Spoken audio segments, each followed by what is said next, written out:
y fomento en el tema de los derechos humanos.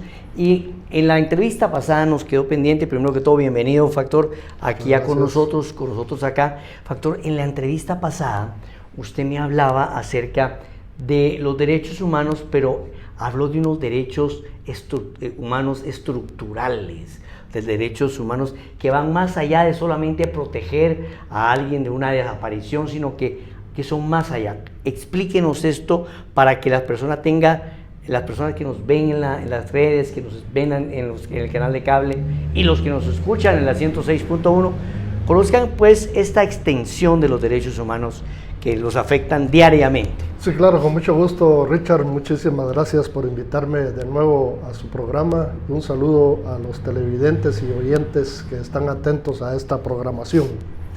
Lo primero que hay que responder en este tipo de cuestionamientos es distinguir cuáles son los derechos humanos y cómo son. En primer lugar, entonces, ¿cuáles son? Podemos distinguir fácilmente 5 tipos de derechos humanos. Los derechos humanos individuales, que son los civiles y políticos. Los derechos humanos sociales, que son los económicos, sociales y culturales. Y hay una nueva clasificación que establece los derechos humanos de solidaridad, que se les llama también derechos humanos de la humanidad o de los pueblos. Explico. Los derechos individuales, conocidos como derechos civiles y políticos, son todos aquellos que tienen que ver con el principal derecho de todos, que es el derecho a la vida, a la integridad personal, a la seguridad, a la libertad. Y desde luego el ejercicio de los derechos políticos, que son prácticamente ejercicios de ciudadanía, porque solamente pueden ejercerlo quienes son mayores de edad. Esto implica, por ejemplo, el derecho a ser elegido y elegir, el derecho a participar en organizaciones políticas, el derecho a organizar organizaciones políticas. Estos son entonces los derechos individuales o derechos de primera generación, porque hay algunos teóricos que dividen los derechos humanos por generaciones en términos del surgimiento histórico.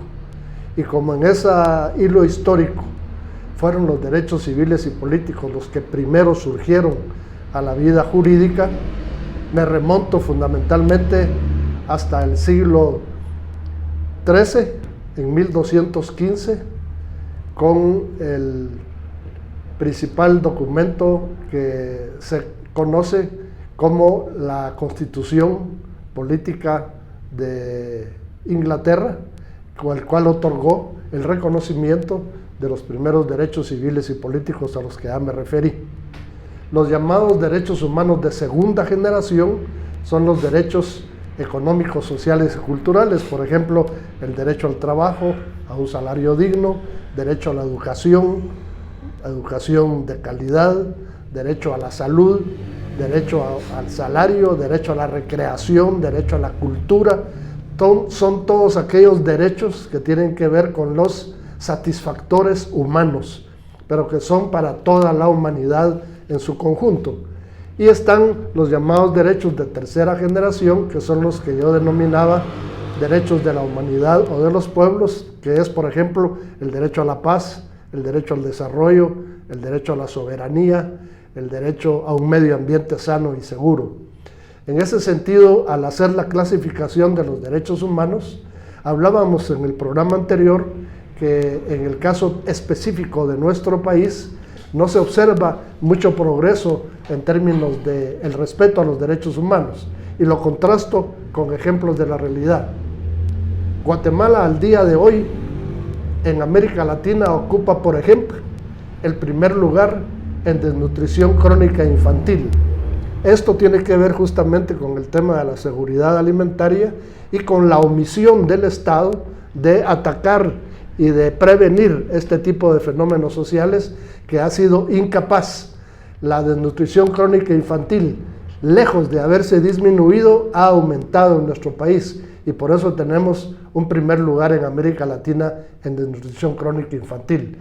Pero otro dato importante, otro indicador que es innegable, la pobreza. Los objetivos de desarrollo del milenio en el 2015 se habían propuesto examinar la situación del avance de la disminución de la pobreza en el mundo. Y cuando se hace ese examen país por país, se demuestra que en Guatemala, lejos de haber disminuido la pobreza aumentó. Estos son indicadores internacionales que son innegables en términos de lo que significa la vigilancia y el seguimiento al desarrollo humano de los países. Y para no hablar de otras cosas más, Guatemala ocupa en este momento el último lugar en América Latina en términos de vacunación de su población. Estos indicadores hablan por sí solos de una situación deprimente y deplorable para la población guatemalteca, en donde, vuelvo y repito, es el Estado y sus autoridades los únicos verdaderos responsables de este tipo de resultados. En Guatemala persiste además un alto nivel de analfabetismo de grandes sectores de la población, particularmente reflejado en las áreas rurales y en las poblaciones indígenas. Pero persiste también otro tipo de violencias estructurales, por ejemplo el racismo, la discriminación, la exclusión, la marginación, son sin ninguna duda indicadores muy precisos que nos dan una muestra muy clara de cómo está la radiografía de la sociedad guatemalteca en términos de ese tipo de goce de derechos y de libertades. Licenciado Méndez, luego de escucharlo, pues además de tener indigestión cívica, porque realmente da pena escuchar ese tipo de diagnósticos que nos aterrizan en una realidad que es muy fea. Fíjese que cuando hay una nueva forma de evaluar la pobreza, y eso quiero que lo sepan ustedes, y corríjame si tal vez no lo explico muy bien, y es que la gente cree que es pobre, que alguien es pobre porque no tiene dinero, pero le digo, señor televidente y señora que me escucha, que usted aún teniendo dinero puede ser pobre. ¿Por qué? Porque el índice de la pobreza es multidimensional. Usted es pobre si vive en una sociedad en la cual no hay acceso a la salud. Porque usted puede tener comida hoy, pero si se enferma no tiene acceso a la salud. Entonces usted vive en una sociedad pobre. El índice de pobreza no está relacionado directamente con el ingreso, porque resulta que Guatemala es un país que tiene una situación macroeconómica excelente, pero una situación microeconómica vergonzosa. Los grandes capitales se hacen más grandes y la pobreza también se hace más grande. Y la brecha la estamos perdiendo. Y ese es un tema que debe ser motivo de estudio. Estamos en una pandemia, claro, es una emergencia. Pero mientras que nosotros atendemos la pandemia y endeudamos el país para atender una pandemia con vacunas que no aparecen, ¿verdad? Que es una vergüenza. La desnutrición continúa, el analfabetismo continúa. Y si ustedes creen que antes estábamos mal por el analfabetismo, usted que me está viendo, usted es un privilegiado. Usted es un privilegiado, es uno de los pocos habitantes en Guatemala que primero tiene luz eléctrica, tiene acceso a la televisión por cable o tal vez tiene acceso a una radio. Y si me está viendo por internet, tiene acceso al tiempo de aire. Pero ya se puso a pensar, y Factor, corrígeme, los niños ahora no van a la escuela. Si antes no iban porque no había dinero, ahora, ¿cómo le va a pedir usted a un campesino que compre su teléfono, que además le compre tiempo de aire al niño para que esté conectado 5 horas de clase? Señores, la violencia estructural es una verdadera vergüenza. Y bajo la excusa de la pandemia, bajo el miedo de la cuarentena, bajo la amenaza de las mascarillas y de las vacunas y de la constante corrupción, estamos como los bomberos, apagando incendios cercanos, sin ver que atrás viene un tsunami de problemas que nos va a reventar en la cara. Ya, ahorita me desahogué después de todo lo que me dijiste, Factor, pero ahora la pregunta de siempre, ¿no? Ustedes son buenos para criticar. Ahora, Factor, ¿y las soluciones? ¿Qué propone usted para solucionar esto? Usted es un analista, un hombre de ciencia social. Ya sabemos que estamos enfermos. Ahora, ¿cómo nos curamos? Bueno, esa es una pregunta importante porque tiene que ver con la necesaria reflexión que todos los ciudadanos y ciudadanas de este país deben hacerse. ¿Qué hacer? En primer lugar, me parece que hay que procurar que la educación logre finalmente cubrir al 100% de la población. José Martí lo decía con mucha sabiduría: un pueblo culto es un pueblo libre. Un pueblo que está educado no lo pueden seguir comprando voluntades cada 4 años que hay elecciones con una bolsita de comestibles o con espejitos como hacían los invasores europeos cuando llegaron a tierras americanas para intercambiar baratelas por oro y plata. Lo mismo hacen ahora la clase política de estos países. O sea, hay una podredumbre absoluta en la clase política, sin valores humanistas de ningún tipo.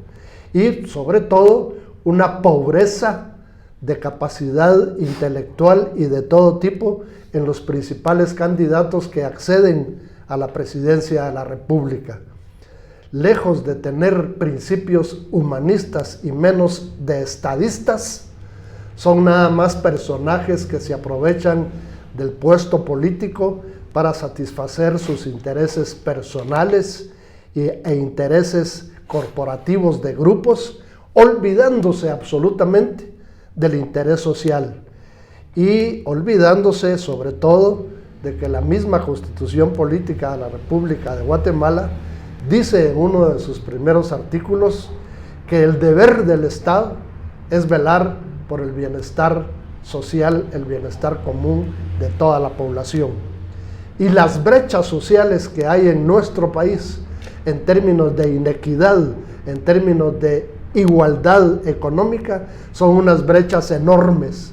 Por eso es que cuando se examina cómo está el tema de la pobreza en el país, se descubre que la pobreza, en lugar de haberse ido hacia el suelo, disminuyendo, ha estado en aumento. Eso es nada más un resultado de la poca capacidad de los administradores del Estado, porque no tienen capacidad de estadistas. Entonces, la sociedad educada debe de asumir conciencia de que cuando hayan consultas de esa naturaleza, que hay que decir que en Guatemala no nos llaman a elegir, nos llaman simplemente a votar, pero son otros los que han elegido antes. Y entonces el ciudadano solo va a depositar un voto, no a elegir. Y desafortunadamente siempre hay que elegir entre los malos. Si ustedes hacen un examen de conciencia como ciudadanos que aman a su país, se podrán dar cuenta que en los últimos 10 sexenios ha habido por lo menos ni uno solo que pueda decirse que ha sido un presidente estadista que vela por el bienestar de su población. Al contrario, velan por el bienestar de sus bolsillos y de sus billeteras. Ese es el problema fundamental. En la medida en que logremos expulsar a esa clase política oportunista y sobre todo corrupta, en esa medida el Estado podrá ir corrigiendo ese tipo de omisiones y otorgando mejores espacios y mejores escenarios para la vigencia plena y la observancia de los derechos humanos de toda la ciudadanía. Muchas gracias, Factor.